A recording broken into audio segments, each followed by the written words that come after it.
Well, Eddie, it's been, oh my God, I'm smashing the place up. It's been just over a week since we last caught up, of course, in New York. And the day after that, the second press conference in Los Angeles. I mean, slight contrast.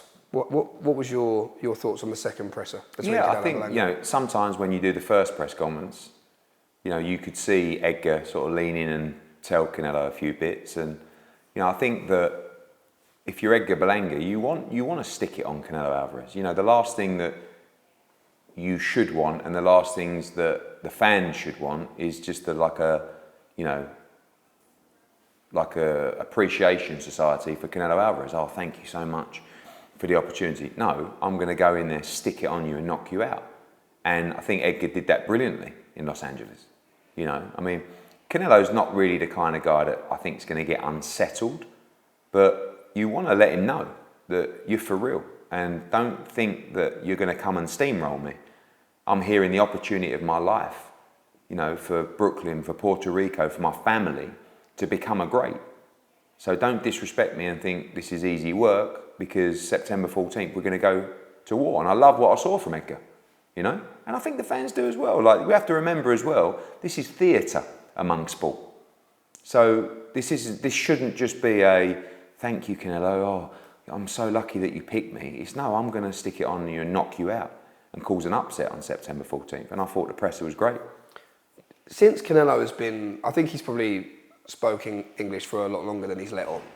But he's become a bit of a menace, hasn't he? Yeah, I think the English is great. I don't want to accredit us to it too much, or me, but obviously when we started working together, I was shocked at how good his English was. And I said to him, you need to speak more English. One, it's great for the media, the global media to understand, but two, the fans love it.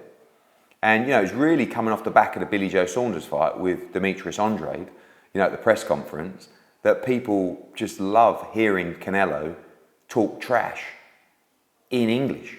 And he's like you say, he's a menace at the pressers. He's brilliant. Bringing the character and personality out of a fighter is so important. We saw that with Crawford at the Riyadh season event. You need to let the public see that side of them. And the public have seen a side through the English-speaking trash talk of Canelo Alvarez that has just really grown his profile, and also the love of the fans. So basically it's all down to Eddie Hearn. Yes, I didn't want to say it, but seeing as you mentioned it, yes. On the topic of Canelo Alvarez, some interesting back and forth that I don't think anyone really expected to see between Turki Alalashikh and Canelo Alvarez. What is your reaction and response to that? Yeah, it's difficult because obviously I'm very fond of both. I think, firstly, His Excellency has one thing on his mind. Make the biggest fights that can be made in boxing. And I think he probably shares a lot of the frustration of boxing fans over the last few years. And I think what he's bringing to the sport is extremely refreshing, because he has no interest in poor fights. He has no interest in tick-over fights, warm-up fights. He just wants to make the biggest fights that can be made. So, in His Excellency's mind, the fights that he wants to see are Canelo Alvarez against Terence Crawford and Canelo Alvarez against David Benavidez. I think every boxing fan in the world would share that passion and that idea that His Excellency has to make those fights. He reached out to me, His Excellency, the night of the first press conference in New York, and he said to me, I want to make Canelo Crawford. Go and speak to Saul, let's make this fight. And I said, okay. And I reached out to Saul and I said, look, His Excellency wants to make this fight. I think you should go to see him in Los Angeles. He's there. And Saul just said, look, I'm focused on this fight. I won't talk about another fight till after this fight. And I think, His Excellency probably can't understand I think it's a frustration of, no, let's make the fight, come on. You have to understand the way that he operates, and the way that they do business is incredible. This is what we want to do. This is massive, let's get it done. And for one reason or the other, Canelo didn't want to have those conversations. And then it's the frustration of, Why not? You know, we're here. We can make the deal now. And one thing that he's bringing to boxing is like that. Do you know what I mean? Not 3 months of negotiation. You come to the hotel now and we'll get a deal done tonight. And it's the most amazing way to operate, and it's so refreshing for boxing. But it wasn't the way that Canelo wanted to do that deal, and he wanted to wait till after the Berlanga fight, which, you know, frustratingly for His Excellency, kills the Crawford fight for February because he wants to get that fight made now. Do you see that relationship being recoverable? Yeah, I think that, you know, I know that His Excellency respects Canelo Alvarez. I mean, everyone respects him as a fighter, and you know, he's a good man. And the way that Turkey is operating and the way that he is doing business is incredible for boxing. So those two, in my opinion, at some point will work together, but only in the fights that His Excellency deems to be the mega fights. And you've got two very powerful people there. You know, you've got one guy in Canelo Alvarez that likes to make his own decisions, do his own thing in his own time. And you've got another player in His Excellency that just wants to make the biggest fights now. Not in 3 months, no marination. Now, you know, and obviously he'll be as frustrated as some fight fans that certain fights don't get made. And his mission is to make sure they do. I think it was just after our interview in New York that you and Terence Crawford, you'd seemingly had got on pretty well in LA. Did things take a bit of a turn? Was that really real? No, I mean, you spoke to him off the record. Yeah, I think that he probably didn't like the fact that I thought Madrimov edged the fight. Some did, you know. I mean, you know, the response that I've seen, I don't know, 70-30 Crawford-Madrimov. So I'm within my rights, as those other 30% were, to think that Madrimov won the fight. And if you didn't think that Madrimov won the fight, you know it was a close fight. And then he posted a picture of me looking a little bit upset in the ring, saying, "Are you okay, Eddie?" And I just went back and reminded him that, you know, it was a very close fight, and I thought I did a great job to promote him. And he said, you know, you don't take the glory of Riyadh season. You know, you couldn't do an event like that. And listen, the event was amazing. And I just said, check my track record. Joshua Klitschko, Joshua Parker, Joshua Ruiz, Canelo Billy Joe Saunders, Canelo Golovkin, Canelo Bivol, Taylor Serrano. I mean, the list goes on over a decade. And no, it was all right. It was a good bit of back and forth.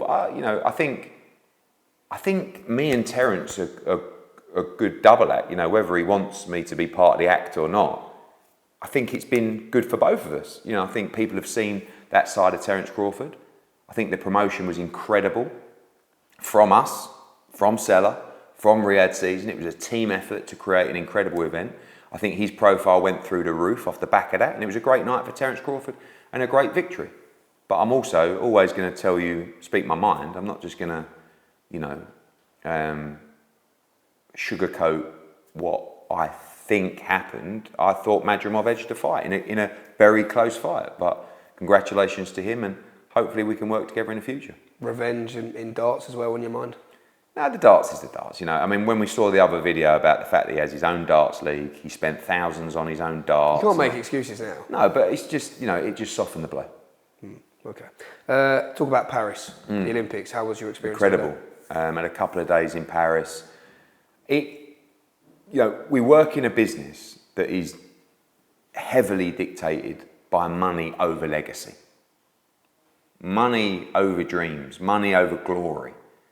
Those things still exist, but it's so refreshing to see fighters and athletes compete for the glory of the championship, and in this case, the medal, right? The Olympics is something that should be just the absolute coup de grace of big-time sport.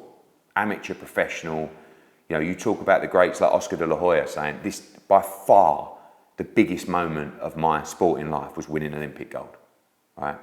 So when I look at these other events, you know, around the Olympics, and there's some amazing events around the Olympics. Athletics for me, you know, the 100, the 200, the relays, that energy, that atmosphere, incredible. But so too boxing. Like if you're in that arena, the energy in that arena for the boxing is incredible. And I loved it. And it just made me realise how important the Olympics is to boxing. As a sport, perception, glory, credibility, grassroots, everything. We need to make sure that boxing remains in the Olympics. And I think it should. I mean, it's one of the greatest sports in the world. The history of boxing through the Olympics, through professional boxing, amateur boxing, incredible. It should be in the Olympics. The problem with boxing, and it's exactly the same to the IOC and to everybody involved that it is for me and His Excellency and Canelo Alvarez, it's a pain in the arse. And sooner or later, people like the IOC will go, do you know what? We've had all this, controversy, criticism, whether it's about Imar Khalif, whether it's about the qualification system, whether it's about IBA, whether it's about, all these other things. We can't be bothered anymore. And I would understand that. But I also asked the IOC to just have the backbone and be up for the fight to say, no, we're not, we can't be bothered with boxing anymore. But no, we're not losing boxing.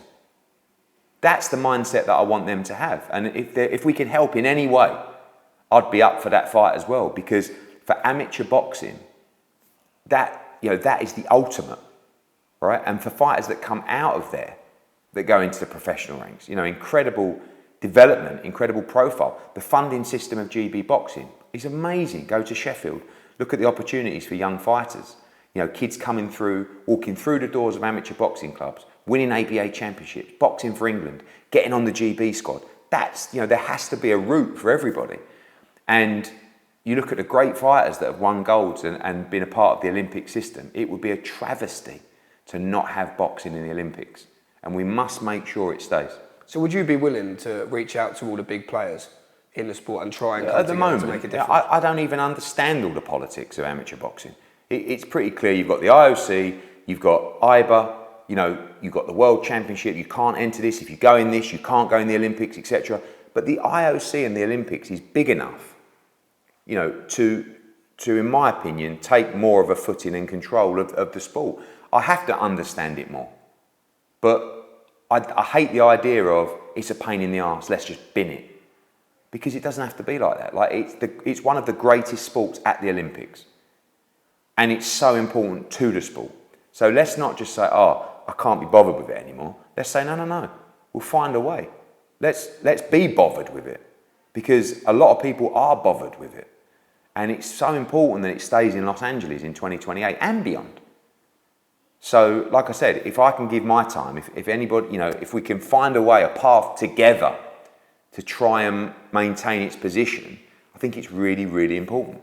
When you're looking at the crop of Olympians who we've just seen from Team GB and further afield, how much of that is completely down to you from the fighters you've maybe watched in the flesh, fighters that you like the look of, their personality as well as their fighting style? Have you got your eye on anyone? Yeah, I mean, when you look, we don't just sign Olympians, but obviously if you get there, you're a quality fighter. If you medal, you're a quality fighter.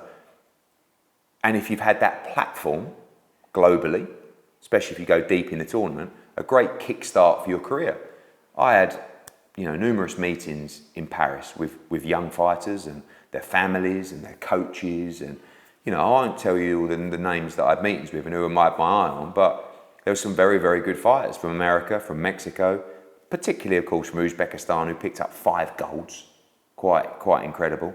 GB didn't do so well this year, but also have a great crop of fighters who will be very good pros as well. Some fighters I watched at the Olympics win gold and thought, I'm not sure how effective your style would be in the pros or how exciting your style would be. And others I looked at who lost in the first round, in their first fight, and thought, you'd be a great pro, and I know you, So now is a little recruitment process over the next month or so to probably sign 4 to 5 fighters from the Olympics and maybe from those who didn't quite qualify for the Olympics.